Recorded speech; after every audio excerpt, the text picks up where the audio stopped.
절친에게 남편 뺏기고 빌라까지 사기당한 전날. 지옥의 문이 열리던 날. 40년이었다. 감상이 매번 바뀌고도 남은 시간. 내가 10살 때 처음 만난 그 아이와 나는 무려 40년을 함께였다. 초등학교 짝꿍으로 만나 중학교, 고등학교를 함께 다녔고 각자 결혼을 해서도 아이를 낳고도 남편들끼리도 친해질 만큼 우리의 우정은 흔들린 적이 없었다. 아니, 흔들린 적이 없다고 나는 믿었다. 그 믿음이 얼마나 어리석은 것이었는지 나는 50살이 되어서야 알았다. 그날은 2023년 11월의 어느 화요일이었다. 별다를 것 없는 평범한 날이었다. 남편 정씨는 출근했고 나는 집안을 정리하다 빨래를 돌리고 있었다. 아무 예감도 없었다. 그날 이후 나는 뼛속 깊이 이해하게 됐다. 남편의 와이셔츠 주머니에서 영수증 한 장이 나왔다. 모텔 영수증. 성을 아프고 남편이 야근한다. 고했던 바로 그날이었다. 처음에는 손이 떨렸다. 그 다음에는 다리가 풀렸다. 그리고 그 영수증을 손에 쥔 채 멍하니 서 있는데 내 머릿속에 갑자기 스친 얼굴이 있었다. 그 얼굴이 왜 스쳤는지 나도 모른다. 어쩌면 무의식이 이미 알고 있었던 것인지도 모른다. 그 얼굴은 다름 아닌 내 가장 친한 친구 수진이었다. 나는 즉시 남편의 휴대폰 요금 명세서를 찾았다. 잠겨있는 것도 아니었다. 남편은 내가 이걸 볼 거라는 생각조차 하지 않았던 것이다. 통화 목록에는 수진의 번호가 수십 번 찍혀 있었다. 새벽 2시, 새벽 3시. 문자 내용은 이미 삭제되어 있었지만 숫자는 지울 수 없었다. 그 순간 내 안에서 무언가가 터졌다. 단순한 충격이 아니었다. 배신감이라는 두 글자로는 도저히 설명이 되지 않는 짐승이 창자를 물어뜯기는 것 같은 고통이었다. 남편의 배신과 친구의 배신이 동시에 단 한 장의 영수증으로 나에게 쏟아져 내렸다. 나는 그 자리에 주저앉아 한참을 움직이지 못했다. 세탁기는 여전히 돌아가고 있었다. 세상은 아무렇지도 않았다. 오직 내 세계만이 산산조각 나고 있었다. 40년 우정의 실체. 수진과 나의 우정을 한마디로 설명하면 나는 주저없이 자매보다 가까운 사이라고 했을 것이다. 실제로 우리 어머니들끼리도 서로를 딸처럼 여기셨고 나는 수진의 생일을 내 생일보다 더 잘 기억했다. 그녀의 좋아하는 음식, 싫어하는 냄새, 잠버릇, 첫사랑의 이름, 유산의 아픔까지. 나는 그녀의 삶 전체를 알고 있다고 생각했다. 그리고 그녀도 마찬가지라고 믿었다. 우리는 20살 때 같이 대학 앞 고시원에서 살았다. 방이 너무 좁아서 한 명이 일어서면 다른 사람이 앉아야 했던 그 방에서 우리는 너무나 나눠먹고 꿈을 나눠 가졌다. 졸업 후 각자 취직하고 수진이 먼저 결혼할 때 나는 폭풍처럼 울면서 축사를 낭독했다. 내가 결혼할 때는 수진이 드레스 입은 나를 보고 나보다 더 예쁘면 어떡하냐. 고민당하며 눈물을 닦았다. 우리는 그런 사이였다. 아이를 낳고 나서도 마찬가지였다. 수진의 첫째 아이가 아플 때 내가 밤새 병원에서 함께 있었고 나의 시어머니와 갈등이 극심할 때 수진은 내 곁에서 같이 분노해줬다. 남편끼리도 어울리는 자리가 점점 늘었다. 사실 수진의 남편이 도박 문제로 이혼 위기에 처했을 때 내 남편 정씨가 중간에서 수진의 남편을 잡아준 적도 있었다. 우리 두 가정은 그렇게 깊이 얽혀 있었다. 그런데 지금 돌이켜보면 균열은 훨씬 전부터 시작됐던 것 같다. 수진이 이혼한 건 2021년이었다. 남편의 도박 문제가 끝내 회복되지 않았다고 했다. 나는 그 고통을 함께 나눴고 혼자가 된 수진을 위해 더 자주 만났다. 그때마다 자연스럽게 남편 정씨도 한계였다. 우리 셋이 삼겹살을 먹고 술을 마시고 늦게까지 이야기를 나눴다. 나는 그게 우정이라고 생각했다. 어쩌면 나는 그 시간 동안 두 사람 사이에 무언가가 자라고 있다는 걸 끝내보지 못한 것이다. 아니, 보고 싶지 않았던 것인지도 모른다. 수진이 나에게 처음으로 요즘 정씨 오빠 괜찮아요? 라고 물었을 때 나는 그냥 웃어넘겼다. 이혼은 외로운 친구가 나의 남편을 가족처럼 걱정하는 거라고 생각했다. 그냥 다들 그렇지 뭐. 중년이 되면 남자들은 다 저래. 라고 대답했던 내가 지금 얼마나 한심하게 느껴지는지 모른다. 분노는 때로 자신을 향하기도 한다. 나는 왜 몰랐을까? 왜 보지 못했을까? 40년을 함께했는데 나는 그 사람의 눈빛에서 무언가가 달라졌다는 것을 왜 단 한 번도 감지하지 못했을까? 이 질문은 배신의 고통만큼이나 나를 오랫동안 갉아먹었다. 불륜의 전모가 드러나다. 나는 그날 바로 수진에게 전화를 걸지 않았다. 1시간 동안 집 안에 서성이다가 나는 먼저 증거를 모으기로 했다. 감정보다 이성이 앞선 게 아니었다. 그냥 무서웠던 것이다. 내가 확인하려는 것이 사실로 밝혀지는 순간 내 삶의 구조물 전체가 무너질 것 같았기 때문이다. 그래서 나는 조금 더 알고 싶었고 동시에 조금 더 알고 싶지 않았다. 남편의 신용카드 내역을 뽑았다. 공동명의 카드였기 때문에 나는 언제든 확인이 가능했지만 그간 한 번도 의심해본 적이 없었다. 그것이 얼마나 치명적인 방심이었는지 카드 내역서는 차갑게 증명해 주었다. 마포구 모텔 7회, 홍대 근처 레스토랑 12회, 와인바 5회. 모두 내가 모르는 장소였고 모두 내가 함께하지 않은 시간이었다. 날짜들을 하나씩 짚어보니 구역질이 났다. 내 생일이 있던 주에도 우리 결혼기념일이 있던 달에도. 그 인간은 나와 케이크를 자르고 며칠 뒤 그녀와 와인을 기울였다.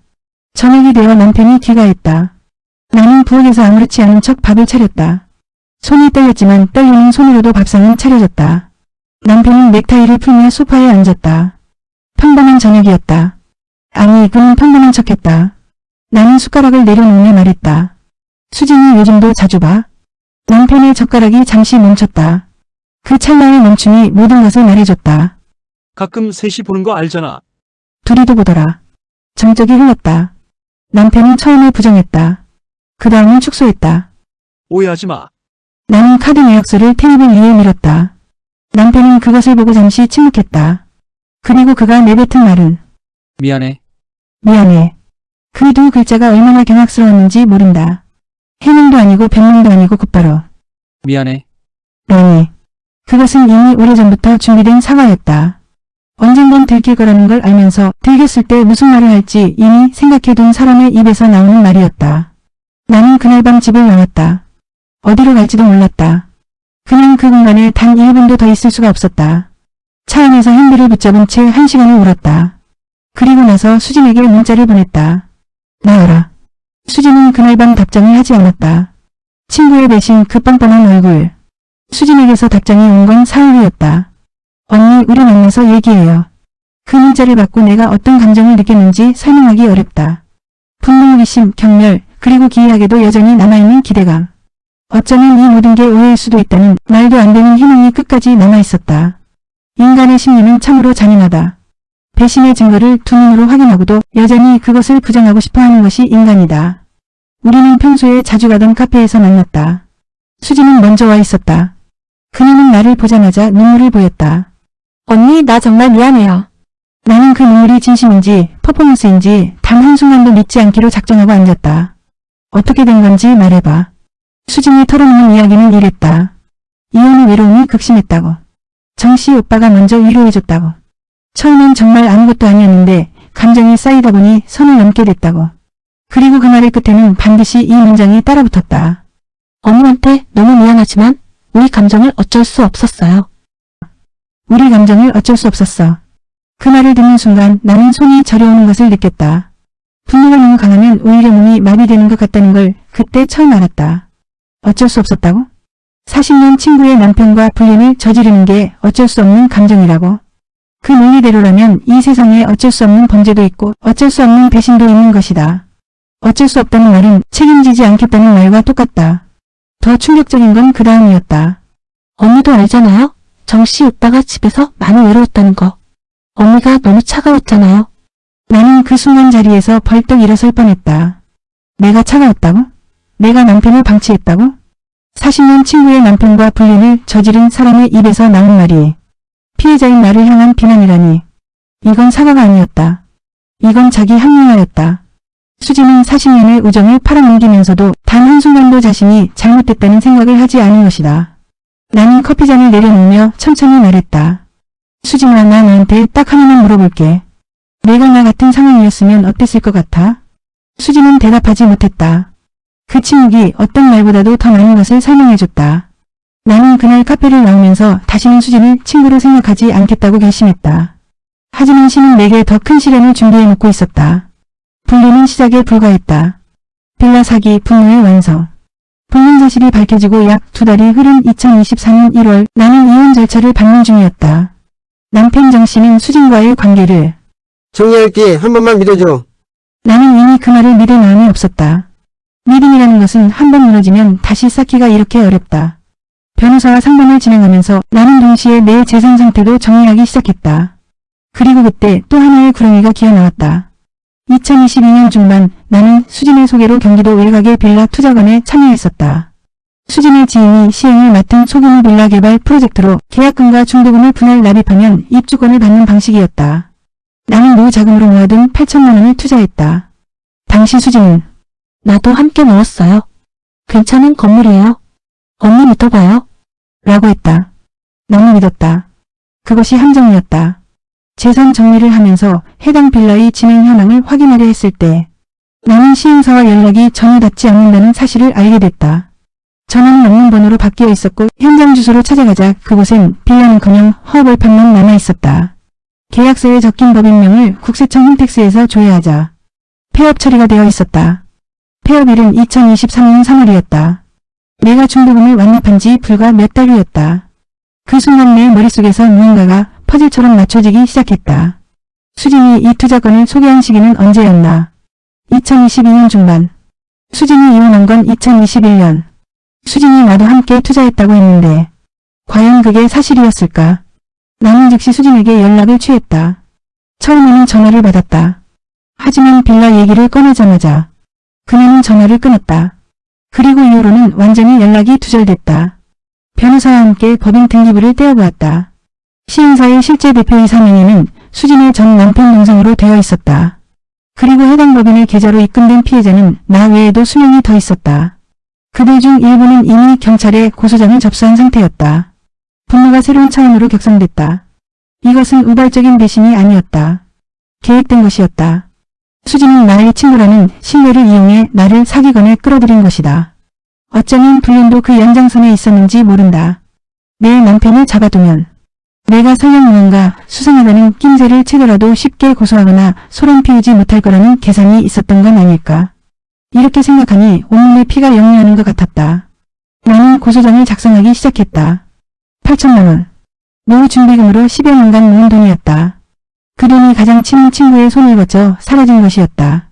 나는 살아남았다. 경찰 수사는 현재 진행 중이다. 수진은 여전히 잠적 상태이며 공식 소환장이 발부됐다.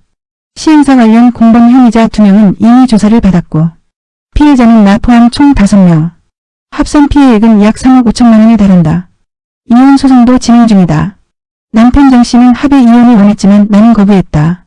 법정에서 끝까지 가기로 했다. 내가 당한 것을 기록으로 남기고 싶었기 때문이다. 세상 어딘가에 이 배신의 증거가 문서로 존재해야 한다고 생각했다. 그것이 내가 법정을 선택한 이유다. 나는 요즘 아침마다 혼자 산책을 한다. 예전엔 늘 누군가와 함께였다. 남편과 혹은 수진과. 그런데 지금은 혼자 걷는 이 시간이 생각보다 나쁘지 않다. 아니 솔직히 말하면 오히려 좋다. 내 발걸음의 속도를 내가 결정하고 내가 멈추고 싶을 때 멈추고 내가 보고 싶은 것을 본다. 60년 인생에서 이렇게 온전히 나만의 시간을 가져본 적이 있었던가 싶을 정도로 배신은 나에게서 많은 것을 빼앗아갔다. 40년의 우정, 30년의 결혼, 노후를 위해 모은 8천만 원, 그리고 사람을 쉽게 믿을 수 있는 능력. 이것들은 아마 영영 돌아오지 않을 것이다. 돌아오지 않는 것들을 위해 울 수는 있지만 그것을 위해 내 남은 삶을 낭비할 수는 없다. 나는 아직 살아있고 아직 걸을 수 있고 아직 분노할 수 있다. 그 분노가 있는 한 나는 포기하지 않는다. 누군가는 물을 것이다. 그래서 지금 행복하냐고. 아직은 아니다. 행복은 좀 더 먼 곳에 있다. 하지만 나는 지금 행복을 향해 걷고 있다. 그것으로 충분하다. 60대에 다시 시작하는 것이 두렵냐고? 물론 두렵다. 하지만 배신당한 채로 멈춰서 있는 것이 더 두렵다. 나는 두려움보다 분노를 선택했고 분노보다 전진을 선택했다. 이것이 내 이야기의 끝이 아니다. 이것은 내 이야기의 새로운 시작이다. 배신당한 모든 분들께 전하고 싶다. 당신이 믿었던 사람이 당신을 배신했다면 그것은 당신의 잘못이 아니다. 순수하게 사랑하고 순수하게 믿은 것은 당신의 약점이 아니라 당신이 가진 가장 아름다운 품성이었다. 그 품성을 악용한 자들이 나쁜 것이다. 그러니 제발 자신을 탓하지 마라. 그리고 무너지지 마라. 당신의 분노는 정당하고 당신의 눈물은 값지며 당신이 다시 일어서는 그 순간은 반드시 온다. 나를 믿어라. 나는 그 순간을 직접 살아내고 있으니까. 이 긴 이야기를 끝까지 읽어주신 당신께 진심으로 감사드립니다. 누군가의 상처가 이 글 안에서 조금이나마 위로받았기를 바랍니다. 혼자가 아니라는 것을 이 글이 전할 수 있었으면 합니다. 오늘 이 이야기가 당신의 마음에 닿았다면 구독과 좋아요 하나가 저에게는 다시 일어설 수 있는 힘이 됩니다. 다음 이야기에서도 살아남은 자의 목소리로 찾아오겠습니다. 감사합니다.